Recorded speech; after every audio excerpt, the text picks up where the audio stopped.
Hi, it's Michelle. And as you see, I'm still in the process of unpacking.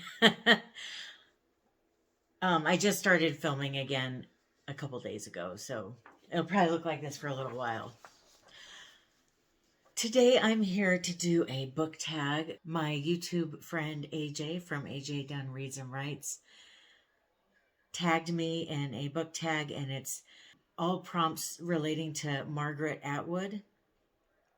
I will put a link to AJ's video and to the creator, the original creator of this tag down in the description box if you want to check out their videos as well. I have never read anything by Margaret Atwood. Am I missing out? If you've read something by her, let me know if you think that I should read them because I've never really even thought about reading her books. Number one, before publishing her first collection of poetry in the early 60s, Margaret Atwood had several other jobs, including working at summer camps. What was your first job? Well, my first job was probably babysitting, but that wasn't a real job. The first job I did where I actually got a paycheck and had to report it to the government every year was Burger King. I started working at Burger King when I was 16 and I worked as a cashier in the drive-through. And I think I learned more about customer service from that job than any other job I've had since.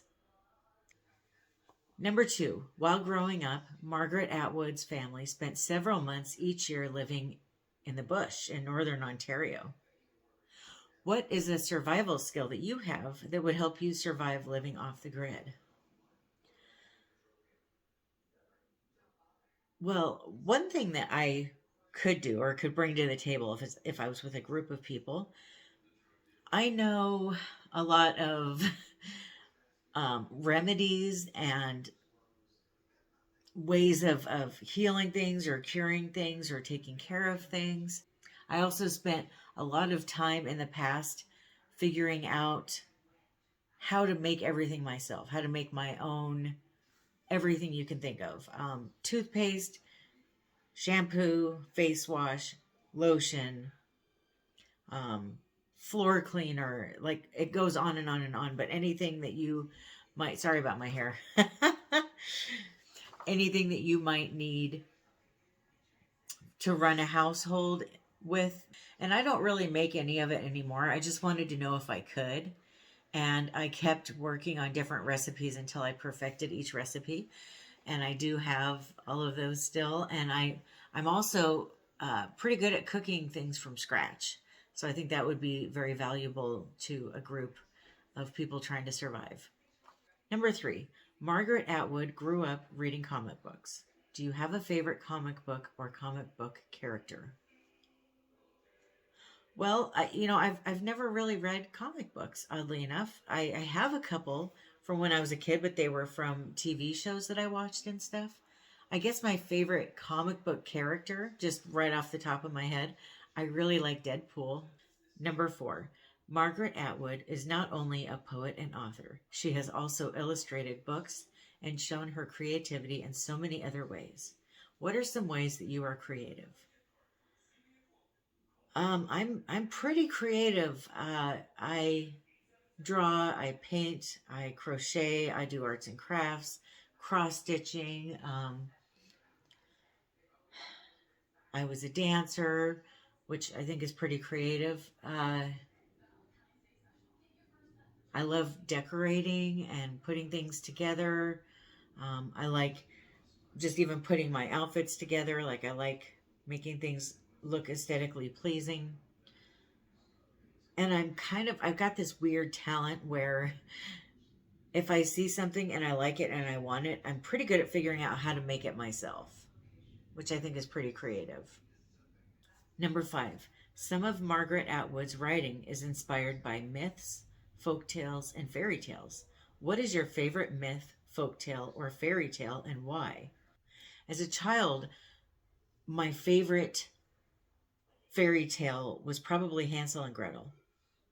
And now that I'm an adult and I've reread it, I feel like big theme of that is that you can't always trust who you think you can trust, and to be very careful with who you trust. I mean, Hansel and Gretel's own parents didn't want them and just were trying to get rid of them. I think that's a very good life lesson to know, though, is that because I'm a very naturally trusting person, I've had to learn the hard way that that doesn't mean I have to actually trust everyone, just because that tends to be my automatic way of being. Number 6, Margaret Atwood's most well-known novel is The Handmaid's Tale. What is a task or chore you wish you had a maid or servant for? Well, doing the dishes? Just cleaning the house in general. I'm not really a fan of it. I mean, if I didn't have to, I don't know that I would. I think that might be kind of nice to have somebody else do that. The problem is, I don't think other people clean things the way I want them to be cleaned.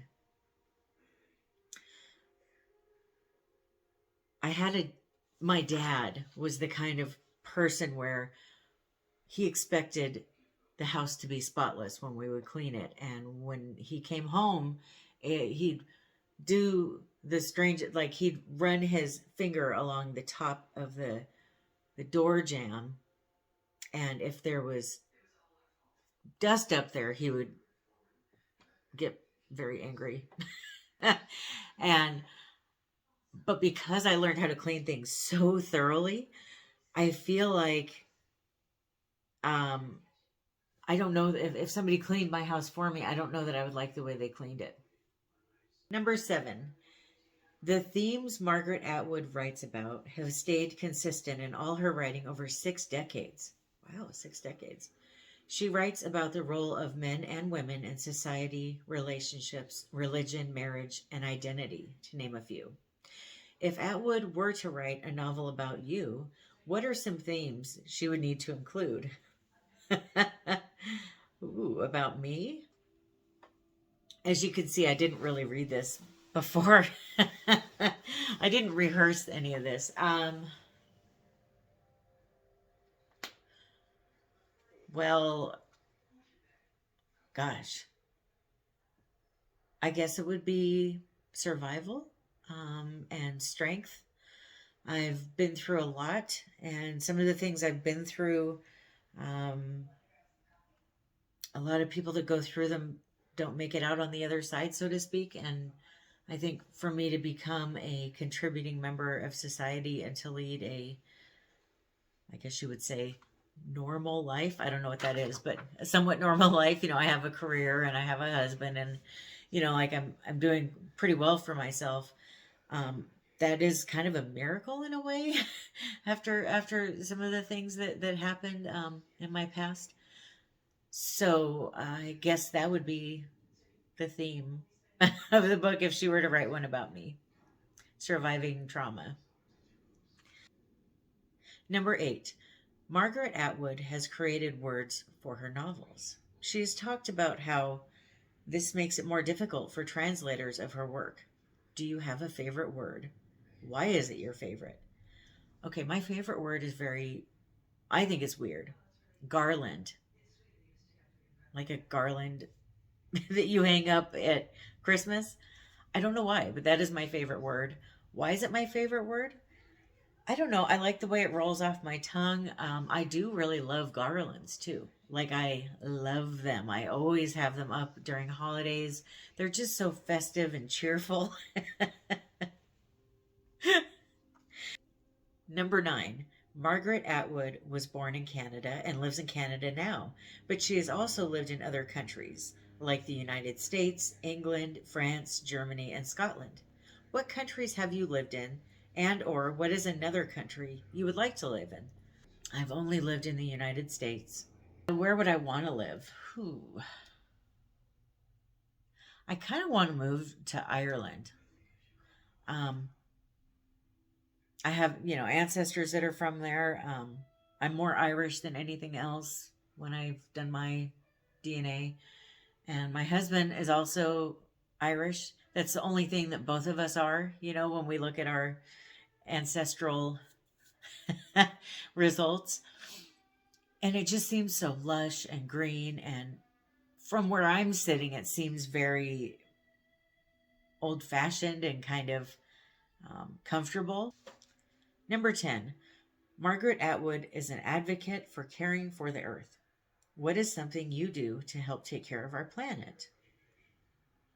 Well, I do recycle. Not that that's like some epic thing or anything, but I try to upcycle things. I try to use things multiple times before disposing of them.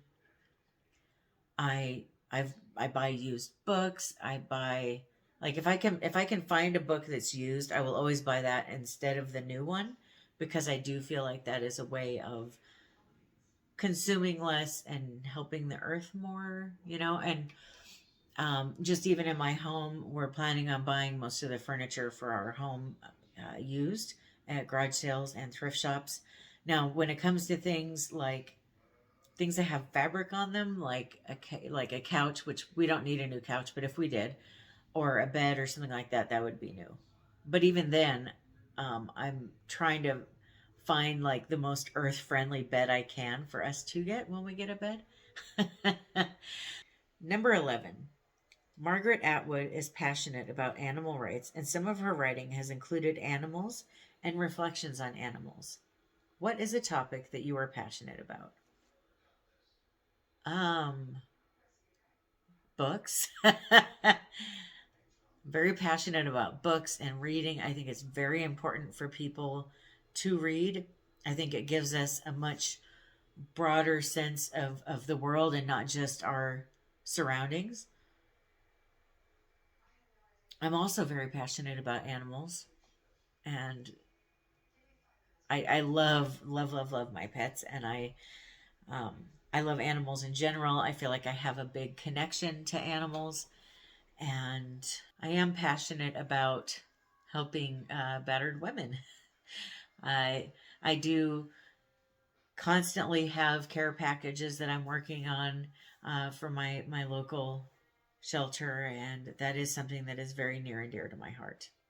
Number 12, Margaret Atwood is supportive of new authors in a variety of ways. Who is a newer author and or what debut novel do you wish more people knew about?